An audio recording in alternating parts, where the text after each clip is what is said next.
નમસ્કાર દર્શક મિત્રો, આરટીવી ન્યૂઝમાં આપનું હાર્દિક સ્વાગત છે। સમાચાર છે કે રાજકોટ જિલ્લાના ધોરાજીમાં ભક્ત શ્રી તેજા બાપા અન્નક્ષેત્ર દ્વારા જૂનાગઢ ખાતે યોજાવા જઈ રહેલ મહાશિવરાત્રિના મેળામાં અન્નક્ષેત્ર માટે જોરશોરથી તૈયારીઓ શરૂ।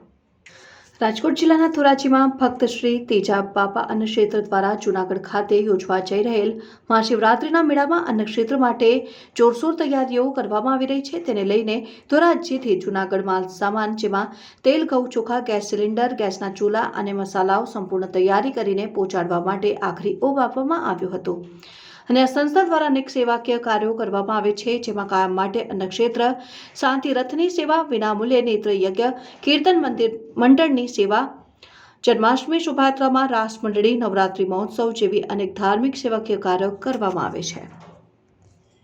ધોરાજી ખાતે ભક્ત તેજા બાપાની જગ્યામાં ચાલે તો અન્નક્ષેત્ર તેમજ મહાશિવરાત્રિમાં અન્નક્ષેત્ર રૂપે અત્યારે તૈયારી રૂપે બધે સામાન અમે હારી છીએ અને ત્યાં મેળા દરમિયાન ઘણા લોકોને વિના પૈસે જમાડી છીએ અને બહુ ત્યાં વધારે માણસો જમે છે। એટલે અત્યારે તૈયારી શિવરાત્રિની તૈયારી પૂરતી અમે ખટારો ભરી અને આની પહેલાં 2 ખટારા ભરીને ગયા, હજી 2 ખટારા ભરીને જાઉં, માલ સામાન બધું કરિયાણું બધી લઈ અને મેળા દરમિયાન 4 5 દિવસ અમે ત્યાં અન્નક્ષેત્ર ચલાવીએ છીએ અને ઘણા લોકો એનો લાભ લે છે। હજારોની સંખ્યામાં ત્યાં જમવા આવે છે માણસો।